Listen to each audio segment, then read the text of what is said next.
Life is a struggle for joy every step of the way. May I fight that battle and win the battle of joy on the very spot where I now stand. This is one of my very favorite quotes from Yoganandaji. Life is a struggle for joy every step of the way.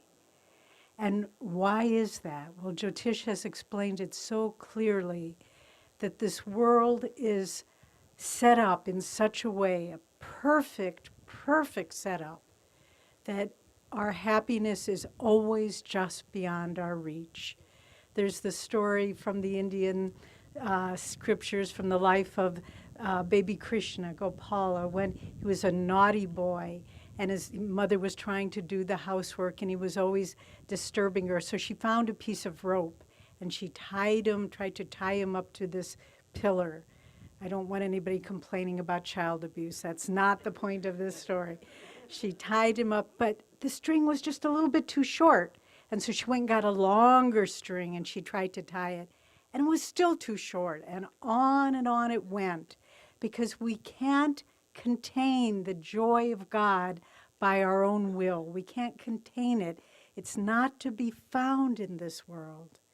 As Jyotish said, this world is sukha dukkha dham, the abode of alternating pain and pleasure. So then where will we find happiness if the motivation of every single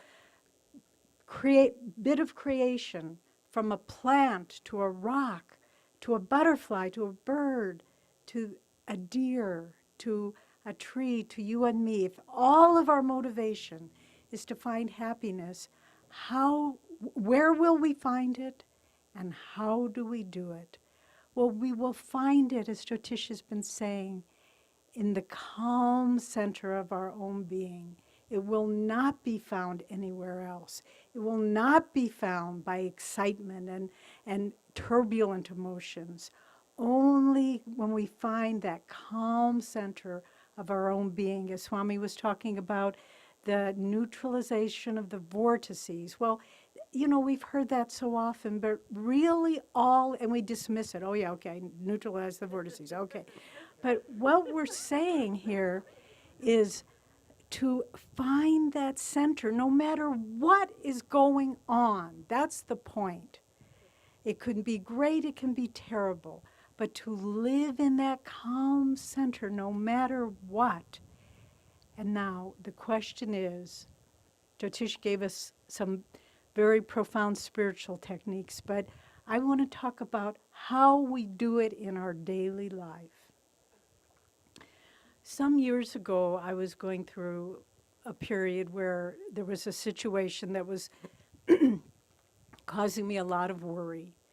And I would worry as I went to sleep, and I would wake up in the middle of the night and worry about it, and I would worry about it when I woke up, and I would worry about it during the day, sort of like the opposite of the game of the minutes. It was and it was with me. It was this ongoing thing. And then finally I realized this is taking over my life, this worry. And I said, I've got to take charge here. So if we want to find lasting happiness, we need to know how to deal with the worries that howl at us. And what I came to was, I have got to take charge and let me imagine the worst possible outcome of this situation. Just the sum of all my fears, as they say. And let me go there. And then let me try, in the midst of that, to find a calm center of peace, no matter how bad it is. And you know, I could do it. I could imagine the worst case scenario, and I thought, I can live with that. I can still be a devotee. I can still feel God's presence. I can still find that calm center within myself. And I just began relaxing with it. And from that moment, the situation began changing and improving and turned around. So it's a very interesting cause and effect. The law of magnetism. You worry about something and there it is following you wherever you go. You say, get thee behind me. I am not going to be kicked around by these troubles that plague my life. I am master of myself, and you cut the cord that ties that situation to you. It was really a remarkable experience when I took charge of that. There's a very interesting book called When Things Fall Apart by a Buddhist nun, Pema Chodron. And she talks, I mean, it's a great title, When Things Fall Apart. Not if things fall apart, but when they fall apart, because they will. And she said, if in those moments when everything around us that seemed secure and good and happy that we've worked and strived for, if it's all taken away, she said, if we can approach it, not with worry, not with fear, but with openness and with curiosity, what's going to happen next? This is a free fall. I remember some years ago when Ananda was being built, we went over to someone's house that was under construction, and they had a deck off their, it was a 2-story structure, and there was a deck off their living room. And I didn't know that there wasn't a railing around the deck, and it was very dark, and I just stepped off, and for a matter of seconds, I just was in a free fall. And I didn't know how far it was, and I didn't know how long I was going to go down, but thank goodness there was a moment of calmness where I just said, this is interesting. And boom, I landed right on my feet. And I walked back in, and I was a little surprised.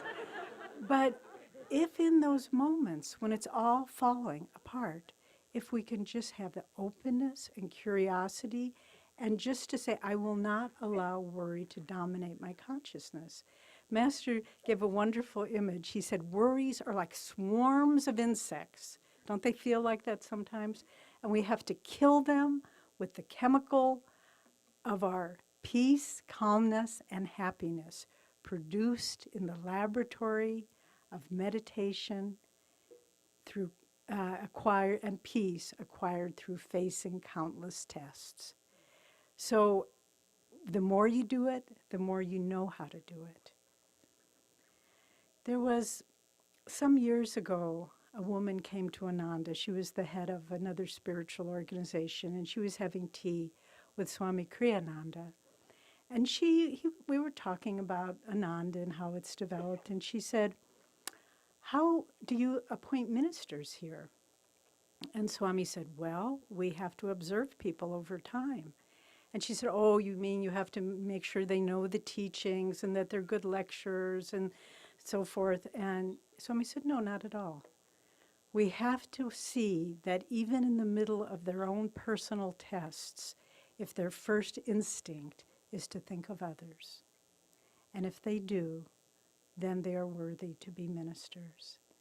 And so another way to achieve this last true happiness, just as with worries, we have to go beneath the surface and find the calmness there, neutralize the vortices consciously. So if we can put others first in our life, no matter what we're going through. And you know, in this Ananda community, I really have to honor the great souls that I live with every day and that I see in the mailroom and that I bump into in the market and who are sitting all around you this morning, because there are souls who have lived this to the depth of their being in sore tests and trials. I remember some years ago there was a very dear friend of mine who was an Ananda minister whose son, young adult son, was killed in a tragic accident. It was a great loss to her. She loved him dearly. And he was a friendly, easygoing guy, had lots of friends. And in this very amphitheater, we had a memorial service for him. And all the seats virtually were filled with his friends. And they were emotionally very disturbed, very upset. Many, many young people in their early 20s, they were sobbing and couldn't get control of themselves. And my friend was going to be leading this memorial astral ascension service for her son. And I passed her as I was taking my seat, and she said, "Pray for me. This is going to be the hardest thing I've ever done." And she got up here, just where I'm standing, and she put herself totally aside, and she comforted every one of those kids that was, not kids, young adults, that was crying and lost in grief. And she said, he wouldn't want you to be sad. His whole life was a celebration about joy. And let's honor him and remember him in that joy. And in that ceremony, it was one of the most profound and inspiring moments I have ever experienced at Ananda. And so eloquent, because she was living. She was living the teachings. It wasn't something she picked up in a book or that she heard on a tape. She was living them. And I felt God's presence more powerfully that day than I have had often in my life. So to think about others, no matter what's going on. I remember a story that Mother Teresa of Calcutta told when there was a terrible famine. There had been a drought and a famine in the state of Bengal, and hundreds and thousands of people were starving. And they were able to bring some food, and people would come and they would give them a little packet of rice. And they gave it to one woman who had many children who were starving, and she immediately divided it in half, gave half to her. She said, "I will give half of this to my neighbor whose children are also starving." And what is the power of that? To divide when you don't think, it doesn't seem like you have enough. To give strength and hope and courage to people when you don't have it yourself. It's that power that says, there is a place within me that's not touched by any of this, that I can claim and I can stand in that peace and happiness. And in that, we find that joy that nothing can touch, nothing can take away. There's a story that some of you may know. There's a wonderful book. I'm going to take a drink of water. Called The Hiding Place by Corrie ten Boom. And Corrie and her elderly father and sister lived in Holland during the Second World War.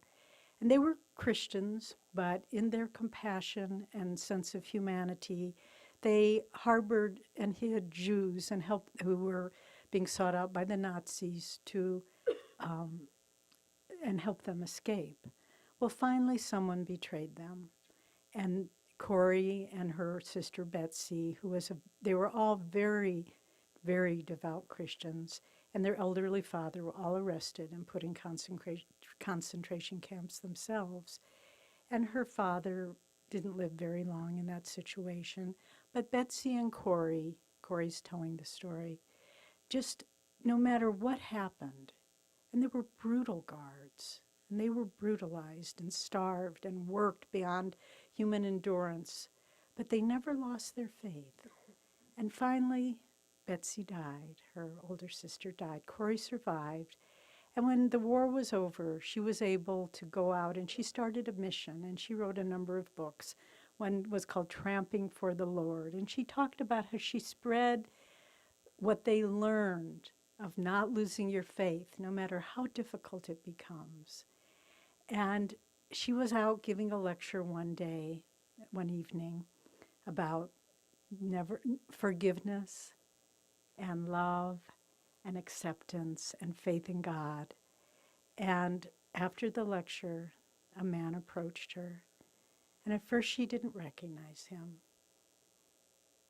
And then as she looked more carefully, she realized that he was one of the most brutal guards in the prison that was very much responsible for the death of her beloved sister.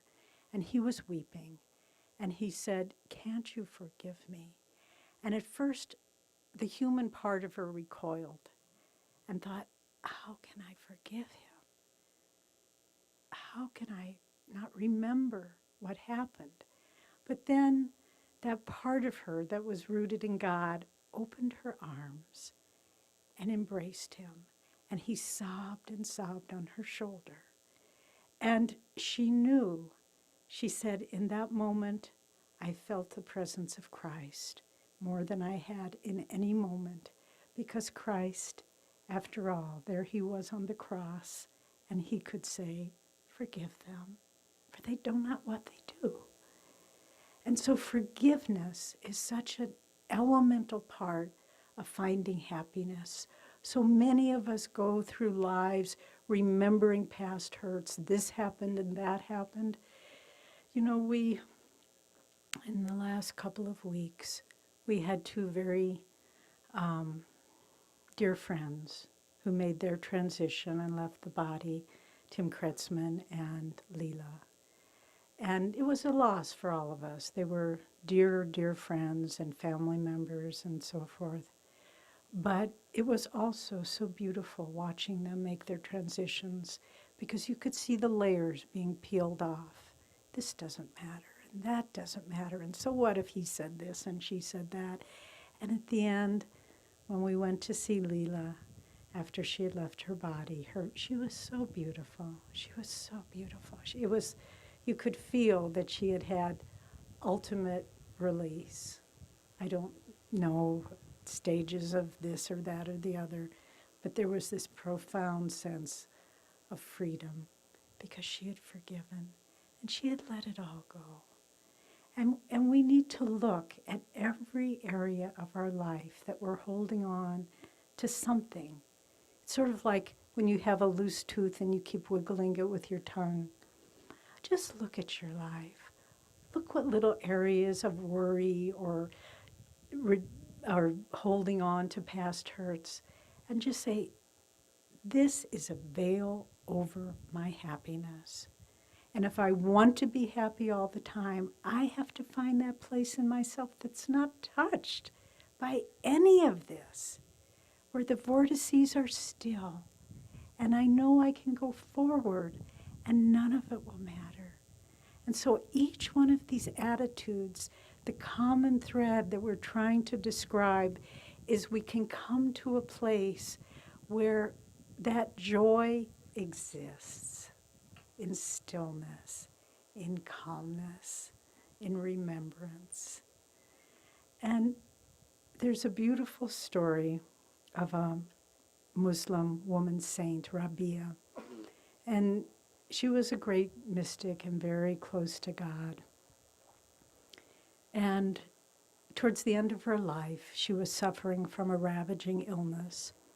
And one of her disciples said, Mother, he is no true lover of God who isn't willing to suffer for the love of God. And even in her dying hour, she said, that smacks of ego. And the disciple was surprised. And then another one tried to pick up the baton and run with it and said, Mother, he is no true lover of God who isn't happy to suffer for God. And she paused and she said, better, but that still smacks of ego. And then they bowed to her and they said, Mother, you tell us, what is the right attitude? And she said, he is no true lover of God who doesn't forget himself in the love of God. And ultimately, if we want to be happy all the time, we have to walk that beautiful path where all that exists is love for God. You know, a man came to Master for an interview when he was still in the body, and he said, the man was kind of filled with himself, and he said, he had all these questions, and so he asked Master some questions, and Master said, love God.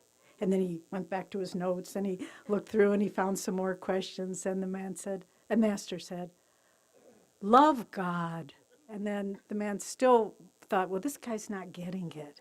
And so he went back and he asked all these very erudite questions, and Master said, with the power of his being, he said, love God. And he walked out and closed the door, and the man was left very confused.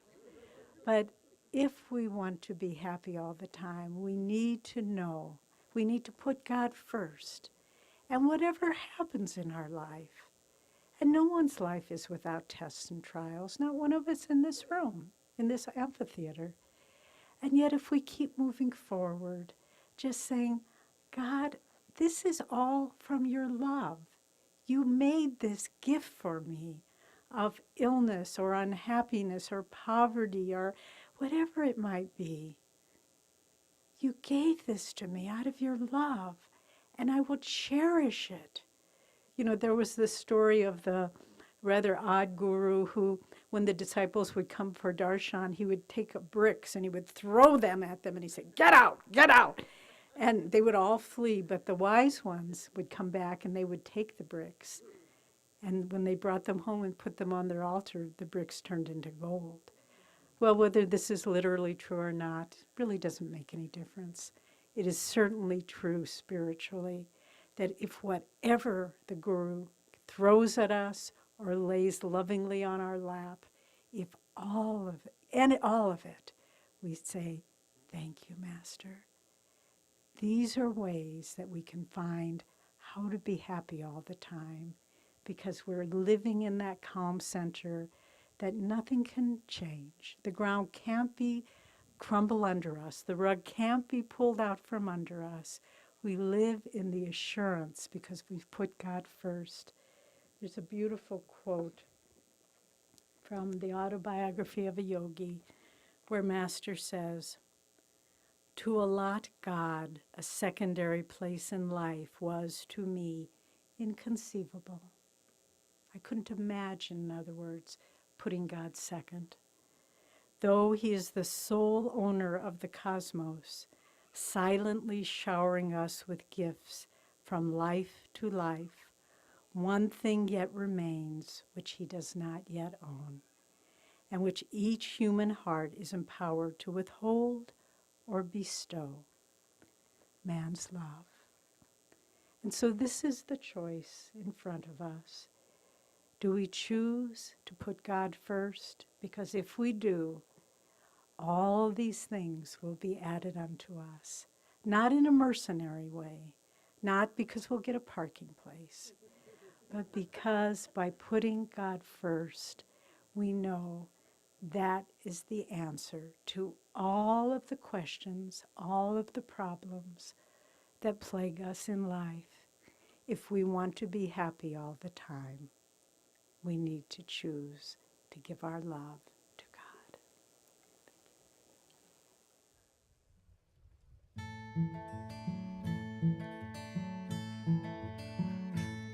The secret of laughter lies in the laughing, not in the search for joy.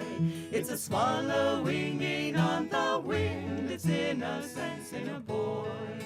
Loo-ra-loo-roo-lay-ro, loo-ra-loo-roo-lie. Joy will come to anyone whose soul has learned to fly. Loo-ra-loo-roo-lay-ro, loo-ra-loo-roo-lie. Joy will come to anyone whose soul has learned to fly.